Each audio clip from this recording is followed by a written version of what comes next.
The place where oxen forded the River Thames, the mouth of the River Ness, the village by the hill. Britain's place names are some of our most valuable keys to discovering the history of the nation, and of its thousands of fascinating villages, towns and cities.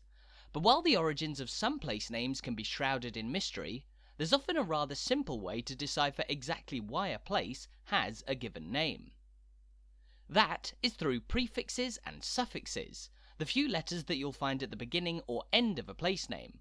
Ford, Lee, Dun, Ham, Kirk, Borough being just a few examples that you're likely aware of. But there's a wealth of suffixes and prefixes to be found among Britain's place names, and so in this video, we're going to take a comprehensive look at the origins, meanings, and best examples of common place name prefixes and suffixes from around the United Kingdom. We'll be going through the words in alphabetical order, which means we'll be starting with Aber, as in Aberystwyth, Aberdeen. A prefix of Celtic origin that usually refers to the mouth of a river, most commonly found around Wales. For example, Aberystwyth is located at the mouth of the River Ystwyth, while Swansea, which is known in Welsh as Abertawe, is located at the mouth of the River Tawe.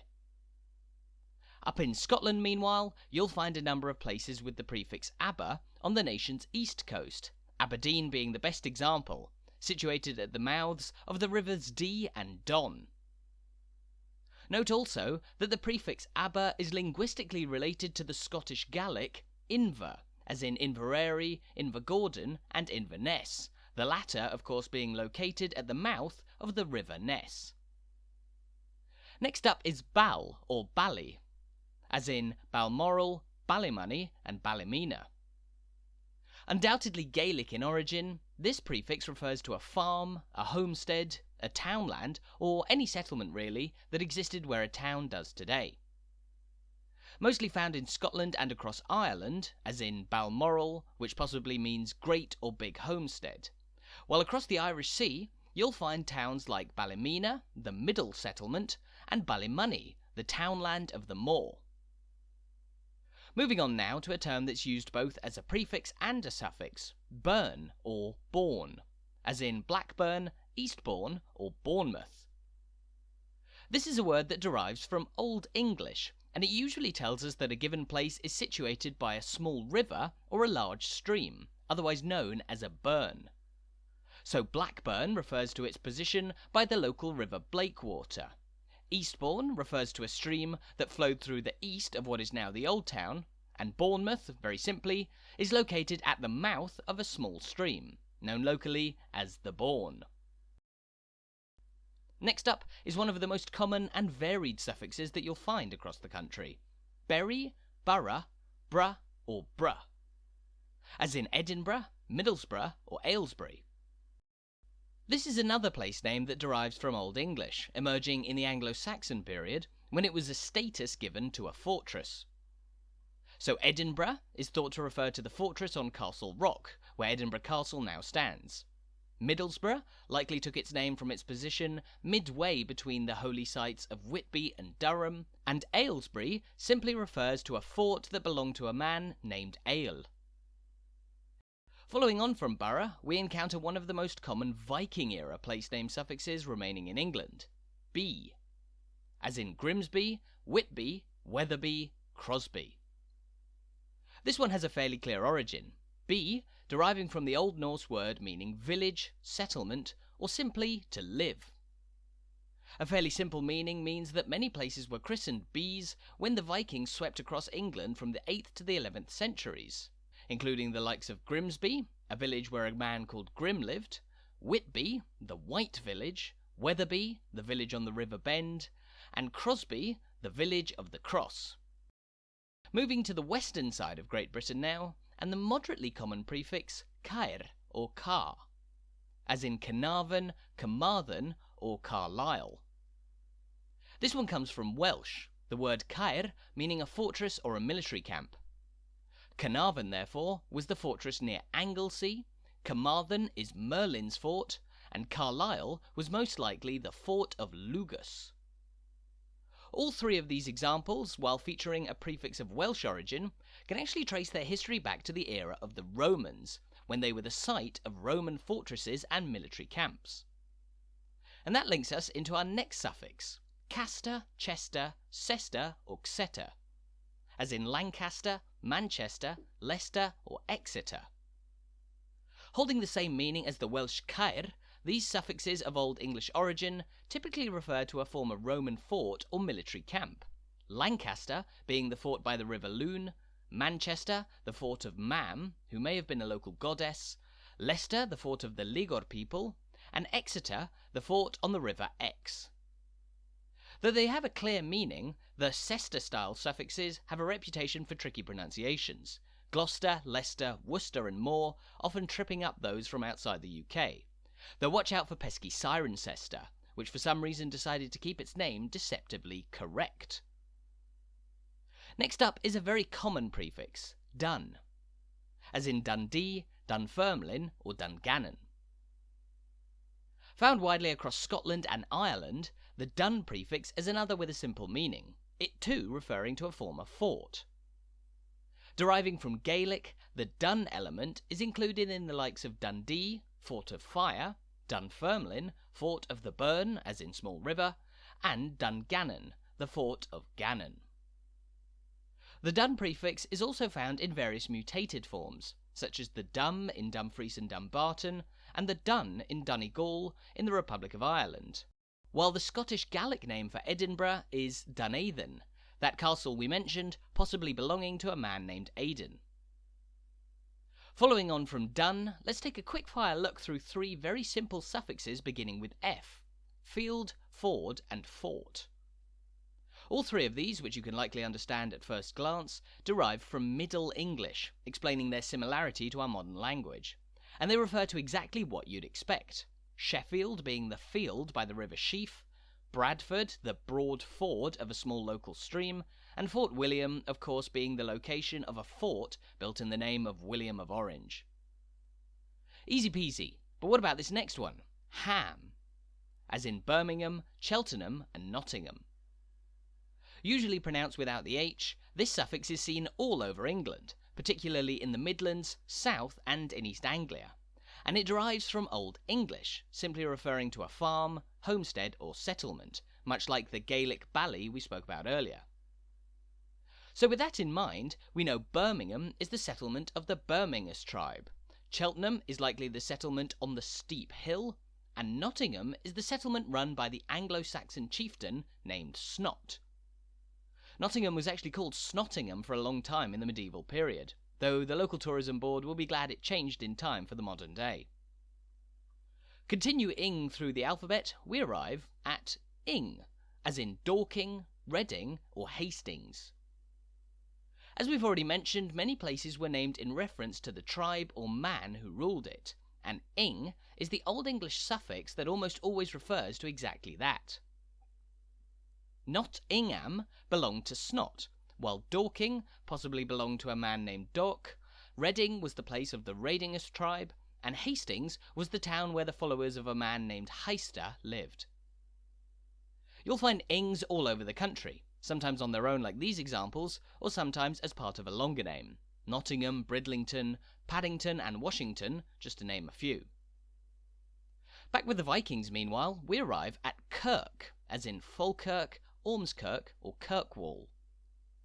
A very easy one this, Kirk being an Old Norse word that simply means church, and a word that's now still used in Scotland to refer to the Church of Scotland. Falkirk, therefore, takes its name from the so-called Four Kirk, a speckled church in the town centre. Ormskirk in Lancashire derives from the church belonging to a Viking called Ormur, and Kirkwall up in Orkney refers to the church on the bay. Next up is Lee, as in Barnsley, Ilkley or Burnley. A suffix that really transports you back in time, Lee and its variations Lee and Lee usually refers to a clearing in the forest from which a modern town or village grew. Barnsley, therefore, was possibly the site of a barn in a clearing in the wood. Ilkley was the clearing by the rocks, those rocks being the crags hanging off Ilkley Moor, and Burnley was the forest clearing by the River Brun, which takes its name from the word burn that we've already discussed. On a much grander scale, meanwhile, is the next suffix, minster, as in Westminster, Warminster, or Kidderminster. If you know your churches, this one should be fairly simple. A minster nowadays referring to a large or significant church. Originally, the name was applied more generally to large churches as well as monasteries, with Westminster being the site of an abbey located to the west of the City of London, Warminster referring to a monastery that was guarded, and Kidderminster, very simply, the monastery belonging to a man named Kidder. Another very easy one next, mouth, as in Tynemouth, Bournemouth, and Portsmouth. There are plenty of these, and they almost always refer to the mouth of a river. Tynemouth located at the mouth of the River Tyne, and Bournemouth at the mouth of the Bourne, while Portsmouth was the mouth of a significant port. Moving on to another one of Viking origin, ness, as in Skegness or Barrow-in-Furness. You'll almost always find places ending in ness on the coast, as the word derives from Old Norse, and it means headland, a headland being a piece of the coast that sticks out a bit into the sea. Skegness might even mean beard-shaped headland, while Barrow-in-Furness of course takes its name from the wider area named Furness, a huge protruding headland on the southern edge of Cumbria that sticks out into the Irish Sea. Sticking with watery locations, next up is the suffix pool, as in Hartlepool, Liverpool, or Blackpool. You can probably figure this one out, but when these places got their names, pools weren't places for doing breaststroke, but rather pools that provided water for the people or animals that lived nearby. Hartlepool takes its name from a pool of water where harts, or deer, used to drink. Liverpool was the site of a pool of muddy water, while Blackpool was similarly a pool of black-coloured water, which came from a nearby peat bog.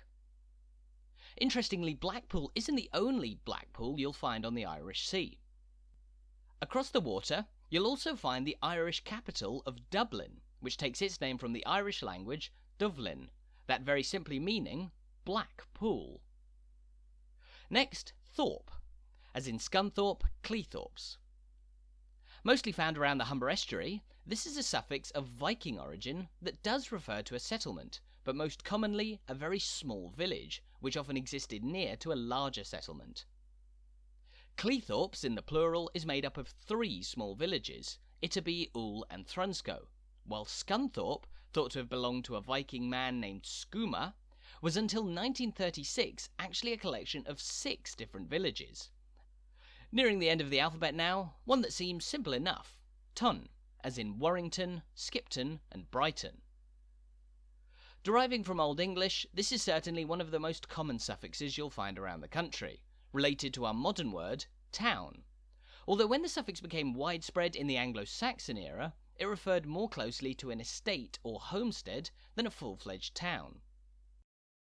Tuns, for example, often incorporate other place name elements, Warrington, for example, featuring that ing we spoke about earlier, while others are much simpler, like Yorkshire's Skipton, which simply means sheep town, and Brighton, which is actually an abbreviation of the older name Brighthelmston, or the homestead belonging to Berthelm. Next up is which, as in Ipswich, Norwich, and West Bromwich. With a W that's sometimes pronounced and sometimes not, which is probably the simplest of place name suffixes, deriving from Old English and possibly also Latin words meaning place. Ipswich is probably the place of a man named Gipper, Norwich was simply the North Place or North Farm, and West Bromwich was the place of the brooms, a type of plant. On occasion, the which suffix is instead written with a K at the end, becoming wick, which you'll find in the likes of Alnwick and Warwick.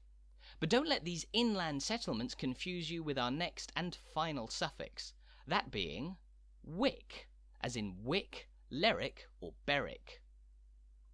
Though identical to the Old English wick meaning place, this wick is actually Viking in origin, deriving from the Old Norse word vik, meaning bay. Most of these are found in the extreme north of England and Scotland, and areas almost always located by the sea on a bay. The town of Wick simply meaning bay, and Lerwick, the largest town in the Shetland Islands, referring to a bay of clay. Berwick, meanwhile, possibly refers to the large bay-like mouth of the River Tweed, although the town's name may actually derive from that Old English wick instead, meaning the place or farm of barley. So while the existence of so many prefixes and suffixes might make a seemingly exact science out of deciphering the origins of Britain's places, there's still much guesswork to be done. But these elements are always a helpful insight into the fascinating past of our thousands of villages, towns and cities. Thank you so much for watching this video. I hope you found it an interesting watch, and there are many more intriguing place name prefixes and suffixes to explore, beyond the ones we've covered here today.